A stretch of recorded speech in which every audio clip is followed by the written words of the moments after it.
It's so embarrassing. Some Chinese guests got drunk at the airport in Laos and embarrassed us in a foreign country.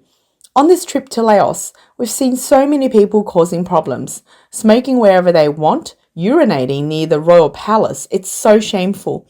No matter how much you tell them, they don't listen. It is so humiliating. How could you drink that much in such a setting? The police even had to get involved. A travel agency manager shared a story about a manager of a Chinese state-owned enterprise who embarrassed everyone abroad just because he wanted to smoke. A few days ago, their company hosted some business clients. After this manager finished his trip in the UK and arrived in Ireland, the first thing he did when he got in the car was ask the driver if he could smoke. The driver politely said no. He sarcastically replied that in the UK, they were allowed to smoke in cars. Later, his staff even contacted the Chinese travel agency, saying the manager had a strong addiction to smoking and wanted to smoke in the car. The Chinese travel agency, not wanting to offend the guest, told him to ask the driver directly again. The driver still said no. That evening, at dinner, the host explained that in Ireland, smoking in private rooms was strictly prohibited, but this group insisted on smoking in the room anyway. The restaurant staff tried to stop them, but they didn't listen. The manager also mentioned that a colleague in France had complained about similar incidents. The stereotype of Chinese people abroad is that they are loud, spit on streets, cut in line, and litter. Of course, not all Chinese people behave like this. Those who are thoughtful and well-mannered find such behavior upsetting and want to remind others to be more considerate. Some young Chinese travelers have even made videos pointing out these issues, encouraging people to behave better when they travel. I was having lunch at a restaurant in Iceland while it was snowing heavily outside. Behind me was a door, and waves of Chinese tourists kept coming in. Out of every 10 people, 5 didn't bother to close the door. I had to keep getting up to close it myself. It was freezing outside with a snowstorm. I can't understand why they wouldn't close the door. I'm recording this video because I'm really annoyed. I think when we're traveling abroad, we need to pay attention to our image and behavior. Otherwise, things like being loud or forgetting basic manners, like closing a door, can easily create trouble for others or give the world a bad impression of us. What happens in China is another story. For example, I once took a high-speed train where someone nearby took off their shoes and put their feet on the table. I tolerated it because it was in China, but still, everyone should try to be better. I was waiting for my flight at an airport in New Zealand. The man next to me took off his shoes, stretched out his legs, and rested his feet on the seat in front of him. At first, I thought, well, Queenstown has a lot of Asian tourists. Maybe he's not Chinese.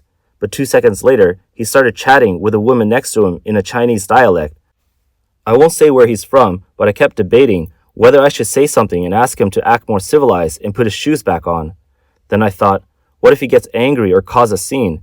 It's not easy to meet fellow Chinese people abroad, so I decided not to make a fuss. Maybe he's just tired and wants to warm his feet, but it wasn't that cold. What's there to warm up?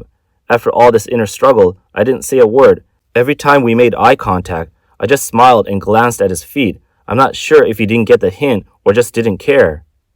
There are many instances of poor behavior by some Chinese tourists, both domestically and abroad, that draw criticism and embarrassment. For example, in China's tourist spots, littering is a very common issue. I really beg you not to come to Duku.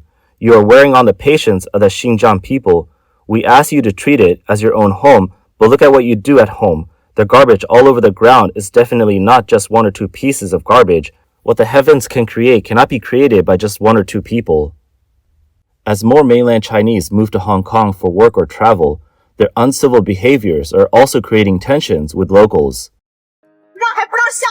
Let me off the bus. It's not about the money. I can't let you get off in the middle of the road. Who will be responsible if an accident happens? I already told you I'll pay. It's not about the money. How can you get off in the middle of the road? So what if you're going to work? There are so many people here. I can't take your money, thanks, but you're really outrageous. A similar thing happened in Malaysia. Why are we not welcome when we go out? This happened at a restaurant in Hong Kong. A woman from the mainland came here, and although there were only 2 of them, they took up a table for 4. In Guangdong, our custom is that 2 people sit at a 2-person table, If we come in a larger group, we're open to sharing a table with others, so a 4-person table can serve 4 customers. 4个客人嘛。 Hong Kong is a place where every inch of land is precious. Property prices here are tens of millions per square meter. If you do this, occupying the table from 6 p.m. to 8 p.m., how can the restaurant do business? Tea restaurants are meant for quick meals. You eat and leave. But this woman not only refused to give up the table, she also caused a scene. The staff were already being very accommodating, even saying, if you're willing to share the table, your meal will be on the house. However, this woman believed that since she was a paying customer, she was entitled to act like a god. She even smashed the restaurant's dishes. Now that's intentionally damaging someone else's property, which could lead to legal consequences. But she self-righteously argued, what law says I can't smash dishes when I eat? After creating a huge commotion for ages, she still refused to cooperate. Now, think about this behavior. It's not just about being unwelcome. How could I not discriminate against you? This is why we've always said, when people outside discriminate against us, many times we need to reflect on our own behavior. The vlogger also shared some examples from Kuala Lumpur, Malaysia. They witnessed visitors ignoring etiquette at quiet places like museums and temples. In one case, someone's phone rang loudly with a Chinese pop song, disrupting the peaceful environment.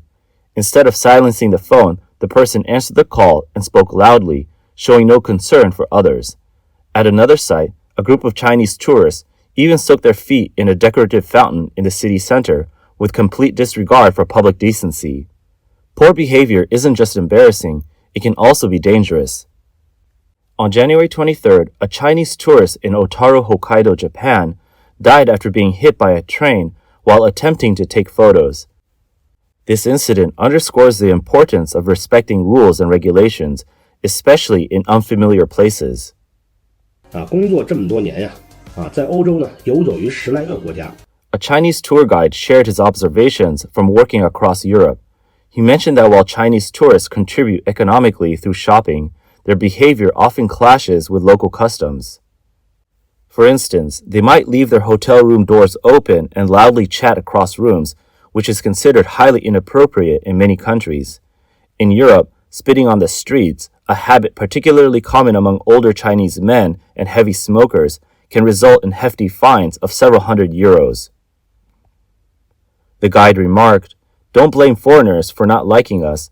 Our 5,000 years of civilization emphasize respecting local customs, but some people fail to live up to that standard." Another story from Japan highlights an extreme incident. 这种新闻一旦爆出来，一般是越南和日本，但是最夸张的一次是我去日本。 They say Chinese tourists have poor manners. Whenever this kind of news comes out, it's usually about Vietnam or Japan. But the most outrageous experience I had was in Japan. When I opened the door, I was greeted with a 90-degree bow. I couldn't quite understand what they were saying, but roughly it was something like, "Mr. Zhu, we have a problem. We've run out of eggs." I said, "You've run out of eggs? Then go buy more." They replied, "We know you're tourists from China.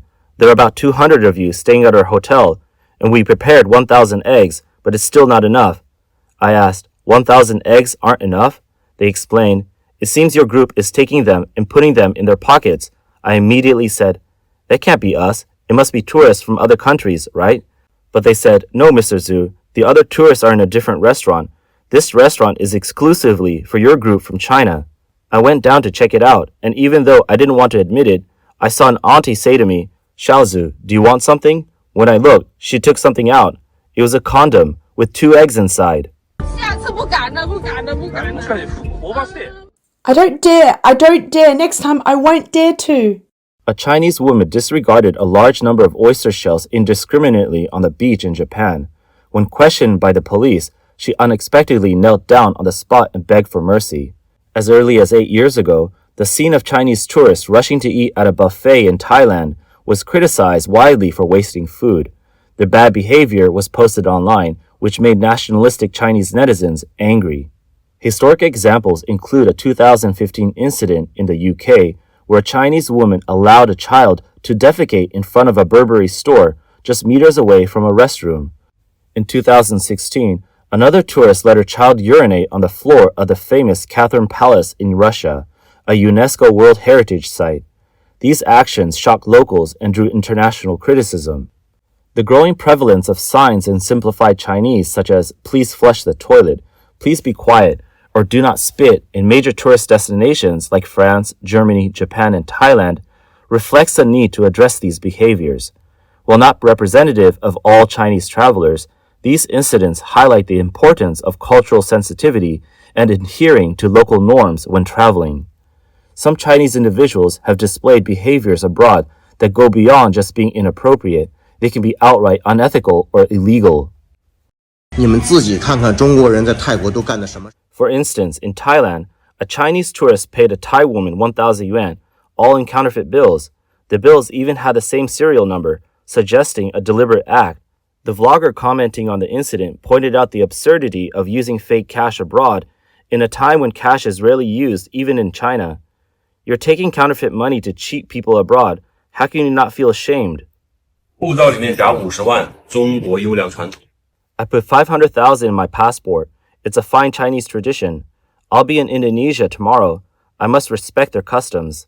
I landed safely, gave a tip, and left smoothly. I successfully entered Jakarta. Recently, in Indonesia, a Chinese man tried to bribe a customs official by slipping 50,000 Indonesian rupiah, about 224 yuan, into his passport. He later posted about it online, boasting that this was a Chinese tradition and an easy way to pass through customs smoothly. This act sparked outrage in Indonesia. The country's immigration and corrections minister confirmed they were investigating the matter, had revoked the man's entry rights, and planned to deport him with a formal ban on re-entry. Addressing the defense some might use, that foreign officials are at fault for accepting bribes, the vlogger countered, "Why do they target Chinese people for bribes? Perhaps because some people regularly present themselves as willing to break the rules, putting all Chinese abroad in a bad light." The incident also highlighted how such actions harm the reputation of honest Chinese citizens trying to live and work abroad. Beyond tourism, there are deep systemic and cultural issues at play. Historically, Chinese civilization has been known for its rich culture, etiquette, and values. Experts argue that the Chinese Communist Party's governance has eroded these traditions. Over the decades, movements like the Cultural Revolution dismantled China's moral and cultural foundations, persecuted intellectuals, and replaced traditional values with materialism and struggle culture. This has led to a decline in societal ethics. The consequences are felt internationally, where issues extend beyond individual behavior. China's reputation has been tarnished by allegations of espionage, intellectual property theft, and combative style of wolf warrior diplomacy employed by some of its diplomats. These actions create distrust and resistance towards Chinese individuals and businesses, hurting those who are innocent but find themselves stereotyped because of the action of a few. The root of the problem, as some experts believe, is that these actions reflect a broader cultural shift away from traditional values of integrity, respect, and humility, leaving a void that often results in self-serving and short-sighted behavior.